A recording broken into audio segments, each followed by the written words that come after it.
जय हिंद दोस्तों, स्वागत है आप सभी का हमारे यूट्यूब चैनल में। आज हम बीए थर्ड ईयर का शिक्षा शास्त्र, ये आपका प्रथम प्रश्न पत्र का दूसरा चैप्टर है। इससे पहले हमने आपका चैप्टर 1 ऑलरेडी कवर कर लिया। अगर आपने वीडियो नहीं देखा तो प्लीज वीडियो देख सकते हैं। चलिए शुरू करते हैं। आज का हमारा पहला प्रश्न है कि दैनिक जीवन में वैज्ञानिक ज्ञान का प्रयोग करने की विधि क्या है।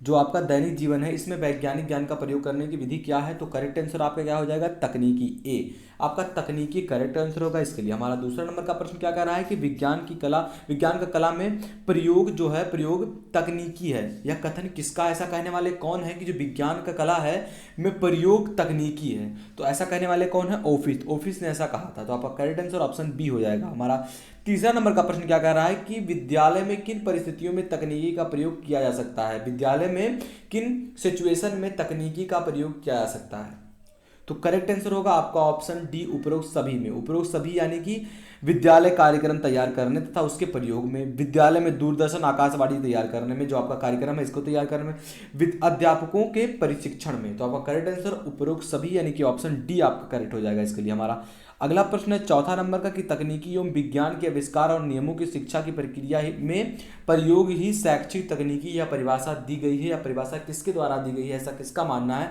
तो करेक्ट आंसर आपका ऑप्शन सी हो जाएगा, कुलकर्णी द्वारा ऐसा परिभाषा दिया गया है। हमारा अगला प्रश्न है पांचवा नंबर का कि शैक्षिक तकनीकी को उन पद्धतियों में प्रविधियों का विज्ञान कहा जा सकता है जिनके लक्ष्यों को प्राप्त किया जा सकता है, जो जिनके लक्ष्यों को प्राप्त किया जा सकता है। यह कथन किसका है, ऐसा कहने वाले कौन है, तो करेक्ट आंसर हो जाएगा आपका ऑप्शन बी, शिव के मित्रा ने ऐसा कहा था। चलिए अगले प्रश्न की ओर बढ़ते हैं। हमारा अगला प्रश्न है छठवां नंबर का कि शैक्षिक तकनीकी की परिभाषा, जो आपकी शैक्षिक तकनीकी है इसकी परिभाषा, जैसा कि आपका दूसरा चैप्टर है ये शैक्षिक तकनीकी, तो इसका जो परिभाषा है शैक्षिक तकनीकी वह प्रणाली है जो अधिगम को सरल, प्रभावी, स्थायी और व्यापक बनाती है। ऐसा कहने वाले कौन है, यह किसका मानना है, ऐसा परिभाषा किसने दिया था, तो आपका करेक्ट आंसर ऑप्शन ए हो जाएगा, तिलक राज की। यह परिभाषा किसके द्वारा दिया गया है, तिलक राज। तो आपका करेक्ट आंसर ऑप्शन ए हो जाएगा। हमारा अगला प्रश्न है सातवां नंबर कि शैक्षिक तकनीकी का क्या आधार है, उसका क्या बेस है, तो आपका करेक्ट आंसर बी हो जाएगा आपका मनोविज्ञान is your right answer for this question. हमारा अगला प्रश्न है आठवां नंबर का कि शैक्षिक तकनीकी बल देती है, किस पर वह जोर देती है, किस पर बल देती है, व्यक्ति के किस पर बल देती है, तो आपका करेक्ट आंसर ऑप्शन सी, व्यवहारिक पथ पर। उसका जो व्यवहारिक पथ होता है उस पर शैक्षिक तकनीकी बल देती है, जोर देती है व्यक्ति के। हमारा अगला प्रश्न है नौवां नंबर के शैक्षिक तकनीकी का उद्देश्य क्या है, इसका उद्देश्य क्या है, तो करेक्ट आंसर आपका ऑप्शन डी हो जाएगा, क्रियात्मक बनना ही शैक्षिक तकनीकी का उद्देश्य है, लक्ष्य है। हमारा अगला प्रश्न है 10वां नंबर का कि शैक्षिक तकनीकी सरल बनाती है, क्या सरल बनाती है, तो आपका करेक्ट आंसर हो जाएगा ऑप्शन सी, अधिगम को सरल बनाती है शैक्षिक तकनीकी। हमारा अगला प्रश्न है 11 नंबर का कि शैक्षिक तकनीकी का संबंध है वो किससे रिलेट करता है, तो उपरोक्त सभी आपका करेक्ट हो जाएगा इसके लिए, यानी कि ऑप्शन डी, शिक्षा की समस्या से, उनके विशेषण से, समस्या के निराकरण से, यानी कि उसके हल से। तो शैक्षिक तकनीकी किससे संबंध करती है, उपरोक्त सभी, यानी कि आपका ऑप्शन डी करेक्ट हो जाएगा इसके लिए। अगले प्रश्न की ओर बढ़ते हैं। हमारा अगला प्रश्न है 12 नंबर का कि विद्यार्थी की आवश्यकता, प्रस्तुतिकरण, शिक्षा के लक्ष्यों को व्यवहारिक रूप में देना तथा लक्ष्य को प्राप्त करने का उपागम किससे संबंधित है, तो आपका करेक्ट हो जाएगा। करेक्ट आंसर इसके लिए क्या होगा, ऑप्शन ए, तकनीकी से। ये आपका तकनीकी से संबंधित है, तो करेक्ट आंसर आपका ऑप्शन ए हो जाएगा। अगला प्रश्न हमारा है कि किसने कहा, ऐसा कौन कहते हैं कि शैक्षिक तकनीकी सीखने के मनोविज्ञान का विस्तृत प्रयोग जो है शिक्षण की व्यवहारिक समस्याओं के लिए है, ऐसा कहना किसका है, ऐसा कौन कहते हैं, तो करेक्ट आंसर आपका ऑप्शन सी हो जाएगा, आई के डेविस ही कहते हैं कि शैक्षिक तकनीकी सीखने के मनोविज्ञान का विस्तृत प्रयोग शिक्षण की व्यवहारिक समस्याओं के लिए है, तो करेक्ट आंसर ऑप्शन सी हो जाएगा। हमारा अगला प्रश्न है 14 नंबर का कि शैक्षिक तकनीकी द्वारा प्राप्त किया जा सकता है, शैक्षिक तकनीकी द्वारा क्या प्राप्त किया जा सकता है, तो उपरोक्त सभी, यानी कि आपका ऑप्शन ए, बी, सी तीनों, यानी कि शैक्षिक उद्देश्य, वर्तमान तरीके में सुधार भी, विद्यार्थी की क्षमता का विश्लेषण भी, पाठ्यक्रम का गठन भी, विद्यार्थियों का विश्लेषण एवं मूल्यांकन भी, कक्षा शिक्षण को सरल बनाना भी, बोधगम भी आपका प्रभावकारी भी, स्पष्ट और रुचिकर, यानी कि उपरोक्त सभी आपका इसके लिए करेक्ट हो जाएगा कि शैक्षिक तकनीकी द्वारा क्या प्राप्त किया जा सकता है, तो करेक्ट आंसर आपका ऑप्शन डी, ये सभी करेक्ट है आपके लिए। हमारा अगला प्रश्न यानी कि 15 नंबर का ये क्या कह रहा है कि जो शोध, निर्देशन, शैक्षिक प्रशासन में सुधार, तकनीकियों का प्रयोग संबंधित है, किससे संबंध करता है? तो आपका करेक्ट आंसर जो आपका चैप्टर ही है जिसका नाम है शैक्षिक तकनीकी, यानी कि आपका करेक्ट आंसर ऑप्शन ए शैक्षिक तकनीकी is your right answer for this question. की शोध निर्देशन शैक्षिक प्रशासन जो है में सुधार तकनीकियों का प्रयोग किससे संबंध करती है, किससे रिलेट करती है? तो शैक्षिक तकनीकी से।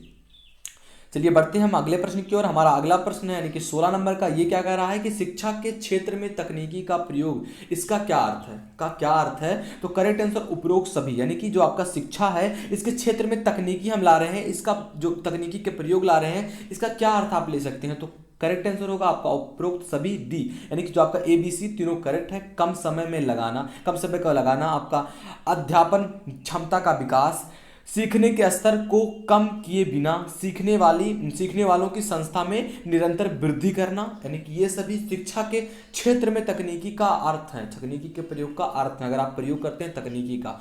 तो करेक्ट आंसर ऑप्शन डी हो जाएगा। हमारा अगला प्रश्न यानी कि 17 नंबर का, ये क्या कह रहा है कि शैक्षिक तकनीकी संबंध है, ये किससे रिलेट करता है? तो ऑप्शन सी आपका करेक्ट हो जाएगा इसके लिए कि अदा प्रदा और प्रक्रिया, ये शैक्षिक तकनीकी का संबंध है।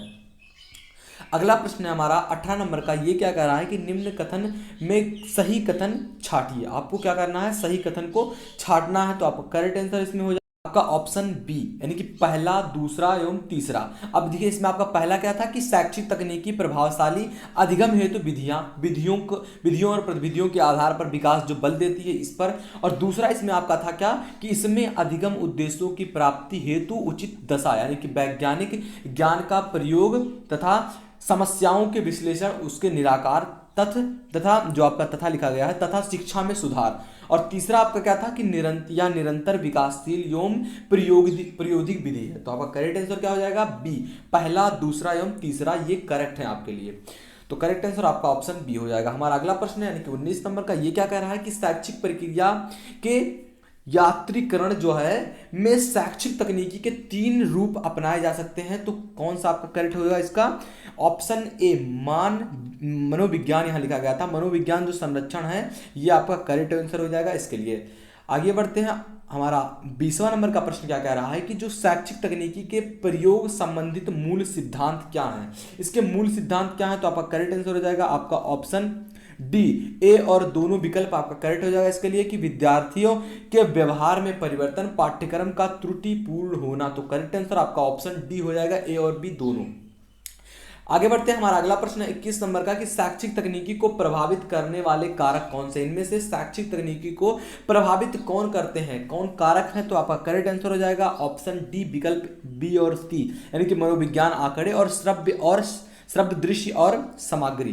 तो करेक्ट आंसर ऑप्शन डी हो जाएगा।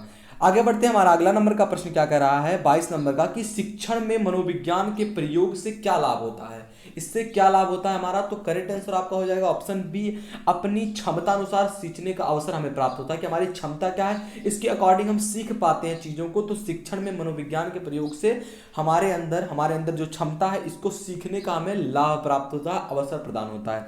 तो करेक्ट आंसर आपका ऑप्शन बी हो जाएगा इसके लिए। आगे बढ़ते हैं। हमारा अगला प्रश्न क्या कह रहा है कि सही विकल्प का चयन करना है आपको, किसके लिए? शैक्षिक तकनीकी में मनोविज्ञान आंकड़ों के प्रयोग से बालकों को क्या लाभ हुआ है। तो करेक्ट आंसर आपका सिंपली इसमें हो जाएगा कथन आपका चौथा, जो आपका कथन चौथा क्या कह रहा है कि उपरोक्त सभी प्रक्रिया, यानी कि जो आपके सामने 3 प्रक्रियाएं हाथ दिख रही हैं, ऑप्शन सी आपका करेक्ट हो जाएगा इसके लिए। केवल आपका कथन 4 सही है, इसमें केवल कथन 4 आपका क्या कह रहा है? उपरोक्त सभी। तो इसमें उपरोक्त सभी यानी कि तीनों ही है, तो आपका करेक्ट आंसर हो जाएगा ऑप्शन सी। आगे बढ़ते हैं। हमारा 24 नंबर का प्रश्न क्या कह रहा है कि शैक्षिक तकनीकी में जो आपका उदीयमान माध्यम है ये क्या है? तो इंटरनेट आपका करेक्ट आंसर हो जाएगा इसके लिए। इंटरनेट जो है शैक्षिक तकनीकी में उदीयमान का माध्यम है, सबसे अच्छा माध्यम क्या है? इंटरनेट। आगे बढ़ते हैं। हमारा 25 नंबर का प्रश्न क्या कह रहा है कि शैक्षिक तकनीकी की आवश्यकता क्या नहीं है, इनमें से क्या शैक्षिक तकनीकी की आवश्यकता नहीं है? तो कल्टीवेटर का क्या आप यूज करेंगे? तो आपका करेक्ट आंसर हो जाएगा ऑप्शन सी, कल्टीवेटर। हमारा 26 नंबर का प्रश्न क्या कह रहा है टीचिंग मशीन, जो आपका टीचिंग मशीन का विकास किया था, किसने किया था? जो टीचिंग मशीन है, तो करेक्ट आंसर हो जाएगा ऑप्शन सी, सिडनी एल प्रेसी ने इसका विकास किया था। आगे बढ़ते हैं। हमारा 27 नंबर का प्रश्न क्या कह रहा है कि करके सीखने के मनोविज्ञान साधनों पर बल दिया गया, किसके द्वारा बल दिया गया? तो कोमल उपागम द्वारा। आगे बढ़ते हैं, हमारा 28 नंबर का प्रश्न क्या कह रहा है कि विज्ञान का संबंध होता है, विज्ञान है इसका संबंध किससे होता है? तो करेक्ट आंसर हो जाएगा ऑप्शन ए, प्रकृति के मूल सिद्धांतों से। तो करेक्ट आंसर आपका ऑप्शन ए हो जाएगा। आगे बढ़ते हैं, हमारा अगला प्रश्न है तकनीकी, जो ये तकनीकी है इस यह किससे रिलेट करता है, इसका संबंध किससे है? तो करेक्ट आंसर हो जाएगा आपका ऑप्शन ए, परिस्थितियों के अनुसार प्रयुक्त संसाधनों से। आपका करेक्ट आंसर हो जाएगा तकनीकी का संबंध इसी से है। आगे बढ़ते हैं, हमारा 30 नंबर का प्रश्न क्या कह रहा है कि अनुदेशन तकनीकी होता है, ये क्या होता है? तो आपका करेक्ट आंसर ऑप्शन ए, जहां जहां सीखने की क्रिया होती है वहीं वहीं अनुदेशन तकनीकी होता है। तो करेक्ट आंसर आपका ऑप्शन ए हो जाएगा। आगे बढ़ते हैं, हमारा 31 नंबर का प्रश्न क्या आ रहा है कि व्यवहार तकनीकी आधारित है या किस पर आधारित होता है? तो करेक्ट आंसर या व्यवहार पर आधारित होता है। ऑप्शन बी आपका करेक्ट हो जाएगा इसके लिए। जो व्यवहार तकनीकी है, जो आपका व्यवहार तकनीकी है व्यवहार पर ही आधारित होता है। तो करेक्ट आंसर ऑप्शन बी हो जाएगा। आगे बढ़ते हैं, हमारा अगला प्रश्न क्या कह रहा है कि शिक्षण तकनीकी है, जो आपका सिखाने की तकनीकी है ये क्या है? तो आपका करेक्ट आंसर हो जाएगा ऑप्शन सी, समाजशास्त्र, मनोविज्ञान तथा अभियांत्रिकी सिद्धांत में प्रयोग ही आपका शिक्षण तकनीकी है। तो करेक्ट आंसर ऑप्शन सी हो जाएगा। हमारा अगला प्रश्न है 33 नंबर का, ये क्या कह रहा है कि अभिक्रमित अध्ययन द्वारा होता है, ये किसके द्वारा होता है? तो करेक्ट आंसर बी और सी दोनों द्वारा। बी और सी यानी कि आपका व्यक्तिगत भिन्नता की समस्या का समाधान और विद्यार्थियों को स्व अध्ययन की जो आपकी प्रवृत्ति है इसका विकास। तो करेक्ट आंसर ऑप्शन डी हो जाएगा इसके लिए। आगे बढ़ते हैं, हमारा अगला प्रश्न क्या कह रहा है कि शैक्षिक तकनीकी के रूप, इसके क्या रूप हैं? तो करेक्ट आंसर ए और बी दोनों यानी कि कोमल उपागम और कठोर उपागम, ये दोनों शैक्षिक तकनीकी के रूप हैं, इसके ही रूप हैं शैक्षिक तकनीकी के, कोमल उपागम, कठोर उपागम। आगे बढ़ते हैं, हमारा 35 नंबर का प्रश्न क्या कह रहा है कि शैक्षिक तकनीकी का प्रभाव होता है, किस पर होता है? तो आपका करेक्ट आंसर हो जाएगा ऑप्शन डी, शिक्षण प्रशिक्षण पर आपका होता है, अधिगम दशाओं पर होता है। तो शैक्षिक तकनीकी है इसका प्रभाव, इसका इफेक्ट कहाँ कहाँ होता है? शिक्षण प्रशिक्षण पर और अधिगम दशाओं पर। तो करेक्ट आंसर ऑप्शन डी हो जाएगा। हमारा अगला प्रश्न यानी कि 36 नंबर का प्रश्न ये क्या कह रहा है कि शिक्षण शैक्षिक तकनीकी के प्रकार सम्मिलित हैं, कौन से इंपॉर्टेंट आपके लिए प्रश्न है? तो ए और बी दोनों आपका फिर से कोमल और उपागम जो है ये शैक्षिक तकनीकी के प्रकार में सम्मिलित हैं। तो आपका करेक्ट आंसर हो जाएगा ऑप्शन सी। आगे बढ़ते हैं, हमारा 37 नंबर का प्रश्न क्या कह रहा है कि शैक्षिक जो प्रौद्योगिकी है का तात्पर्य क्या है? जो आपका शैक्षिक प्रौद्योगिकी है इसका तात्पर्य क्या है? तो करेक्ट आंसर हो जाएगा आपका ऑप्शन ए। ऑप्शन ए क्या कह रहा है कि शिक्षा में तकनीकी का प्रयोग ही शैक्षिक प्रौद्योगिकी है इससे तात्पर्य है, इससे इसका रूप है। अगला प्रश्न हमारा क्या कह रहा है 38 नंबर का कि शैक्षिक तकनीकी की आवश्यकता का क्षेत्र क्या है? इंपॉर्टेंट आपके लिए प्रश्न है। शैक्षिक तकनीकी का आवश्यकता क्षेत्र क्या है? तो करेक्ट आंसर हो जाएगा उपरोक्त सभी यानी कि शिक्षण, अधिगम, मूल्यांकन।